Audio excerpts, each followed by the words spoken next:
umwaka nyuma yo guhamya icyaha cyo kubangamira umutekano w'igihugu.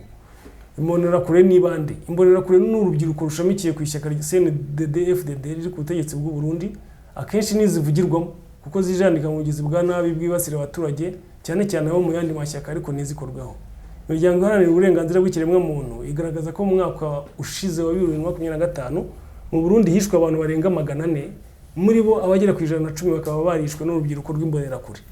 Mu gihe Burundi bwafunze umupaka wabwo na Repubulika Iharanira Demokarasi ya Kongo mu kuza ku mwaka ushize wa 2025, izi mbonerakure zavuzwe mu bikorwa byo kwambutsa abanyekongo bari barabuze aho banyura basubira iwabo. Ubushinjacyaha bwagaragaje ko izi mbonerakure 5 zambutsaga abantu umugezi wa Rusizi utandukanye ibihugu byombi, zikanambutsa ibirimo ibikomoka kuri peteroli n'ibindi bicuruzwa zifashishije inzira zitemewe n'amategeko. Perezida w'urukiko rwa Cibitoke Bwana Sylvestre Mukeshimana yanzuye ko ibyizo mbonerakure zishinjwa bizihama byose. Azihamya icyaha cyo kubangamira umutekano w'igihugu n'ubusugire bwacyo, abamenyesha ko bakatiwe igifungo cy'umwaka bagacibwa n'ihazabu y'ibihumbi 50 by'amafaranga y'u Burundi. Mukeshimana yaburiye abarenga ku mategeko ko bazajya bakurikiranwa n'ubutabera nta gutoranya, babihanirwe bose mu buryo bungana. Amakuru tuyakomereza Kinshasa, aho Kabundi wayoboye ishyaka riri ku butegetsi bwa RDC yateye utwatsi ibiganiro biheza. Jean-Marc Kabundi wabaye umunyamabanga mukuru w'ishyaka UDPS, no kuvuga secretary general waryo riri ku butegetsi bwa Repubulika Iharanira Demokarasi ya Kongo, yatangaje ko adateze kwitabira ibiganiro by'amahoro biheza bamwe mu banyekongo.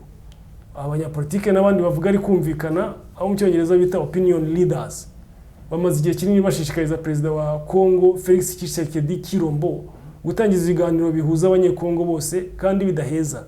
Bamumenyesha ko ari byo byakemura ibibazo bimaze imyaka na Nyagateke byugarije iki gihugu.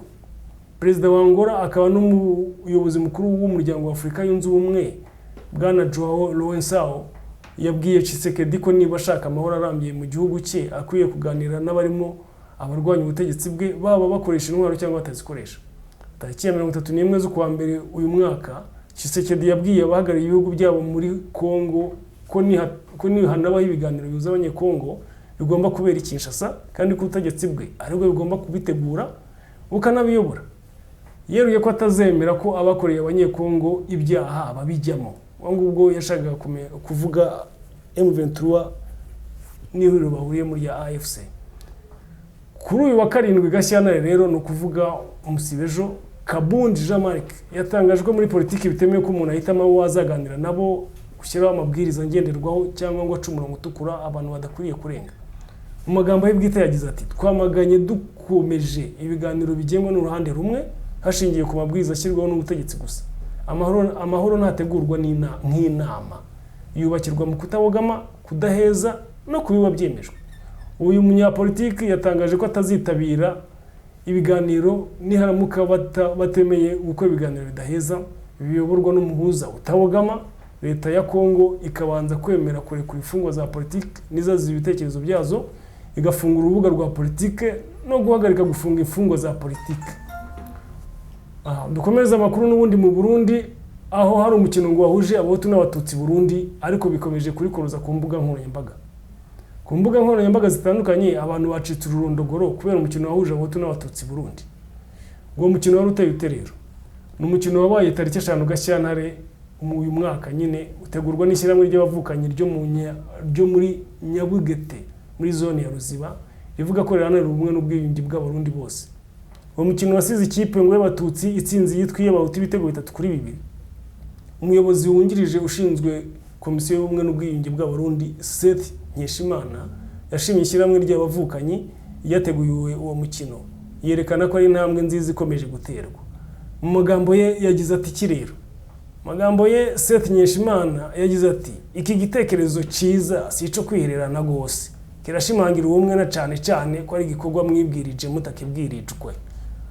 Ubu rero nibwo bumwe bwiza bushinze imizi gose, mwebwe mugaragaje ko bushinze imizi mu mitima, abandi barashobora kuba babuvuga buva inyuma, ariko babuvuye imbere. Atakindi novuga uretse kubashimira no kubatera ingabo mu bitugu ngo mukomereze mugere kure cyane, kandi nejo nimwongera mbemereye kuzohaba. Umuyobozi w'ishyirahamwe abavukanye rero barampahaza arenga ya yavuze ko bifuza ko ubumwe bwagera ku barundi bose, ari nayo mpamvu bateguye uwo mukino.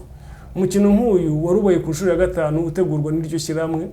Nubwo bimeze bityo, Burundi bwifata nk'igihugu kitagendera ngo ku moko, mu gihe nyamara kuri bo badatinya kwiyita umuhutu cyangwa umututsi mu ruhame, ibishobora guhembera irondabwoko. Nyuma y'amakuru agaruka kuri uyu mukino iratangiye. Nyuma y'amakuru agaruka kuri uyu mukino, benshi ku mbuga nkoranyambaga bagize icyo bavugaho. Bamwe bakomeje kwibaza uburyo umukino ushobora kuba ariko bagashingirwa ku moko ngo y'ubuhutu n'ubututsi.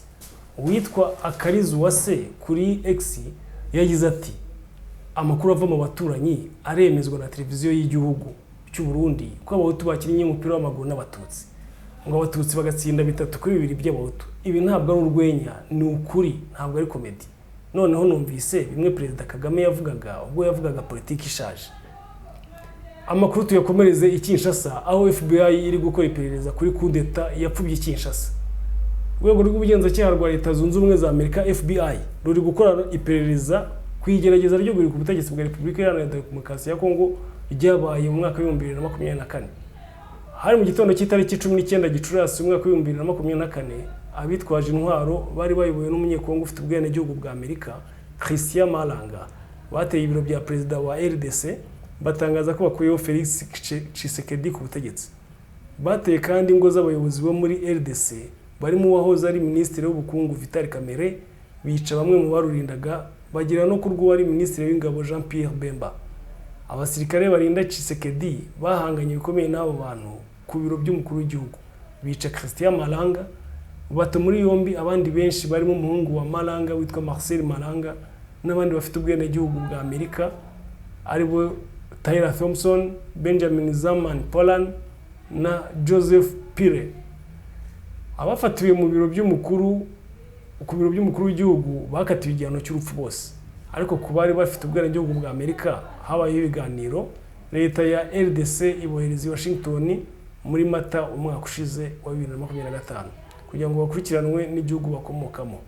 Minisiteri y'Ubutabera ya Amerika yatangaje ko ibakurikiranyeho umugambi wo gushyira mu ibikorwa by'iterabwoba, gukoresha intwaro zangiza byinshi, kugaba ibitero ku bikorwa remezo bya leta, umugambi wo kwica cyangwa gushimuta. Amakuru dukesha radio mpuzamahanga y'Abafaransa RFI yatangaje ko mbere y'uko urubanza rwabo ruzabera muri leta ya Utah mu kwezi gutaha kwa 3 ruzatangira, abakozi babiri wa FBI bagiye Kinshasa kwikorera iperereza ku byaha abo banyamerika bakurikiranyweho no gusuzuma ibyangiritse ubwo iyo coup d'etat yageragezwaga nyine. Mu bo byateganyijwe ko abakozi ba FBI bazabaza harimo abo mu nzego zose zagize uruhare muri dosiye y'iyi coup d'etat, barimo abashinzwe iperereza, abashinjacyaha, abanyamategeko bunganiye abahamijwe ibyaha ndetse n'abacamanza. Amakuru tuyakomereze nanone kuri AFCM 23 yashinje Komisiyo ya Afurika Yunze Ubumwe gushyigikira abagizi ba nabi. Ihuriro AFCM 23 ryashinje Komisiyo y'Umuryango wa Afurika Yunze Ubumwe gushyigikira ubugizi bwa nabi bikorwa n'ihuriro ry'ingabo za Repubulika Iharanira Demokarasi ya Kongo.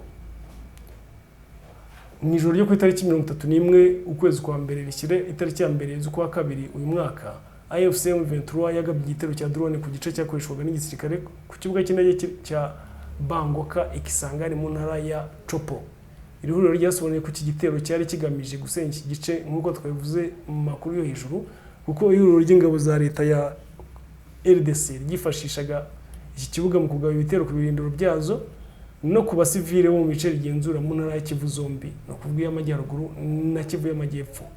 Tariki 6 Gashyantare rero, ukuvuga ejo bundi, perezida wa Komisiyo ya Afurika Yunze Ubumwe Bwana Mahmoud Ali Yusuf yamaganye bikomeye iki gitero, agaragaza ko hangayikishijwe nuko cyagabwe ku gikorwa remezo kiri mu mujyi ukomeye, ibishobora gushyira ubuzima bw'abaturage mu kaga, bityo ko kirenga ku itegeko mpuzamahanga.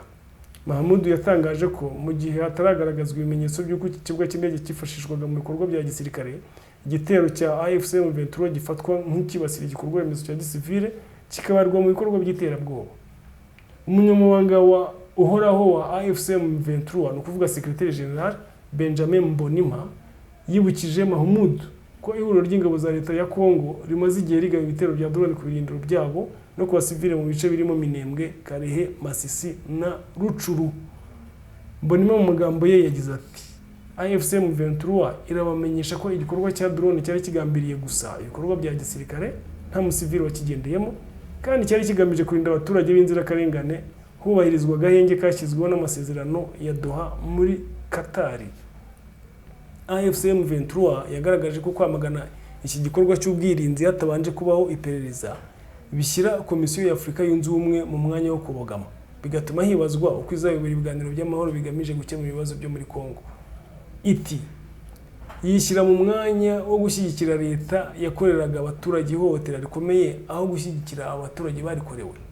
Kurugaragaza iki gikorwa cyatabaye ubuzima bw'abaturage nk'ikiterabwoba bigaragaza intambwe isubira inyuma ya Afurika yunze ubumwe, bigabanya kandi icyizere ifitiwe no kwitandukanya n'inshingano yayo yo kurinda abanyafurika muri rusange ifite.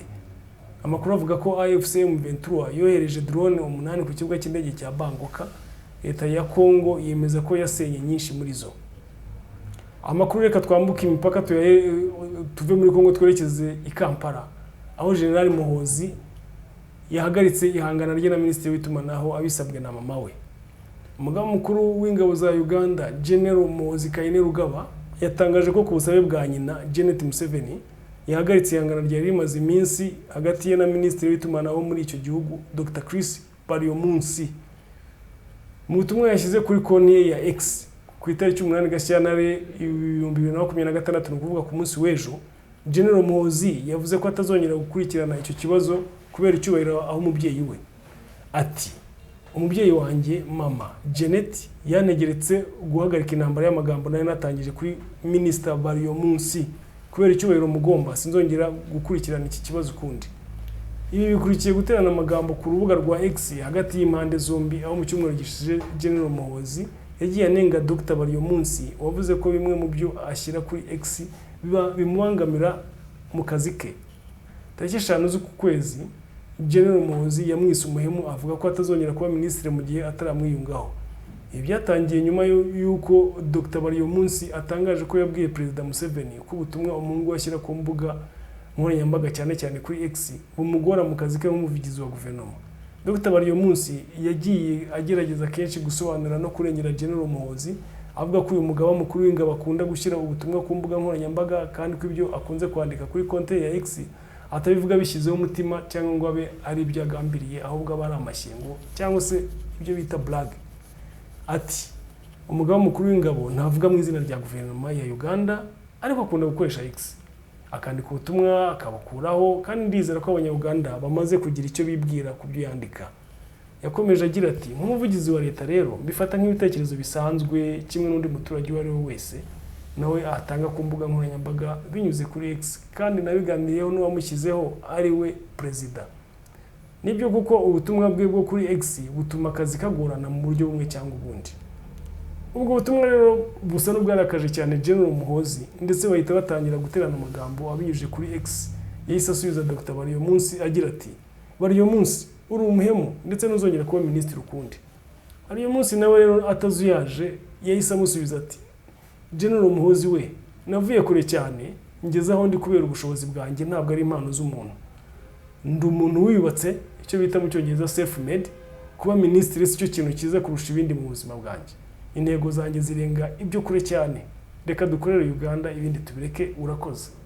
Nyuma y'ubwo butumwa rero General Muhoozi ntiyanyuzwe kuko yakomeje ahita amusubiza avuga ati ntacyo bitwaye, ubwo ntuzongera kuba minisitiri nyine. Banza uzunsaba imbabazi unyiyungeho. Minisitiri Baryomunsi nawe yahise amusubiza ati data yanyigishije kwizera, icyo bita self confidence.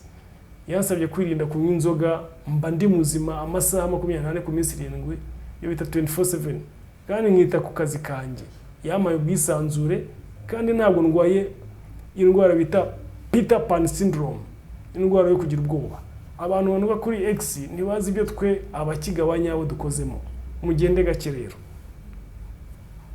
Inkuru yacu, amakuru yacu rero tuyakomereze ku nkuru itangaje y'uwakuwe mu kirombe cya Rubaya nyuma y'amasaha 21 kimugwiriye.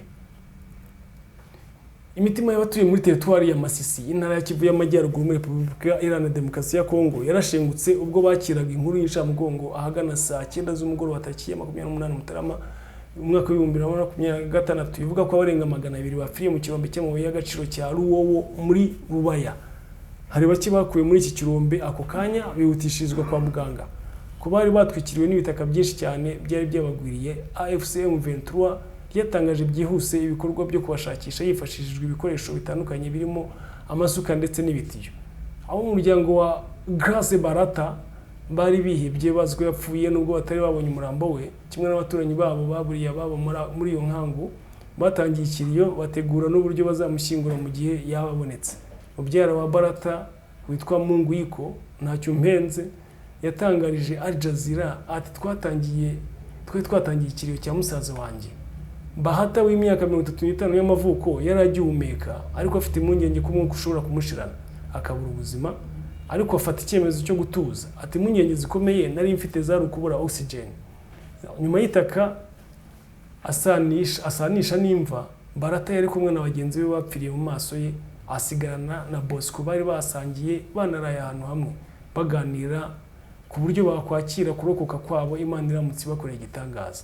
Ati mbere y'uko umwuka ushirira mu kirombe twabwiranye ko twihangana kugira ngo tutabura icyo twari twagiye gushaka tukazabona n'ubwami bw'ijuru. Gusa ntibyashobotse ko Bosco akomeza kubaho kuko yapfuye abatabazi batarabageraho. Abasore n'abagabo bakoze amanywa n'ijoro bagerageza gutabara bari baheze muri iki kirombe.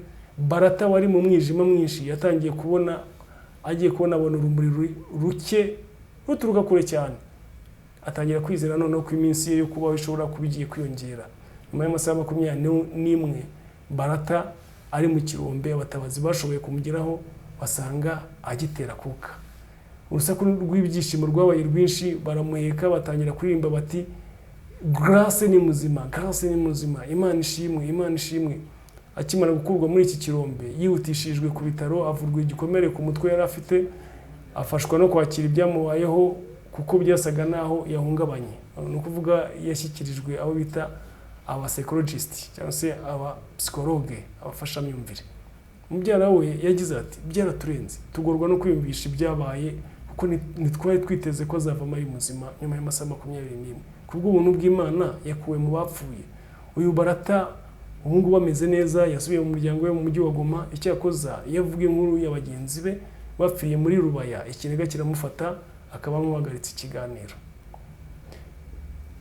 Turabashimiye rero bakunzi ba Ram TV, amakuru twari twabateguriye naho ngaho agarukiye. Asigaye naho gutaha amakuru kuri Ram TV nakagaruka. Bye bye, ciao.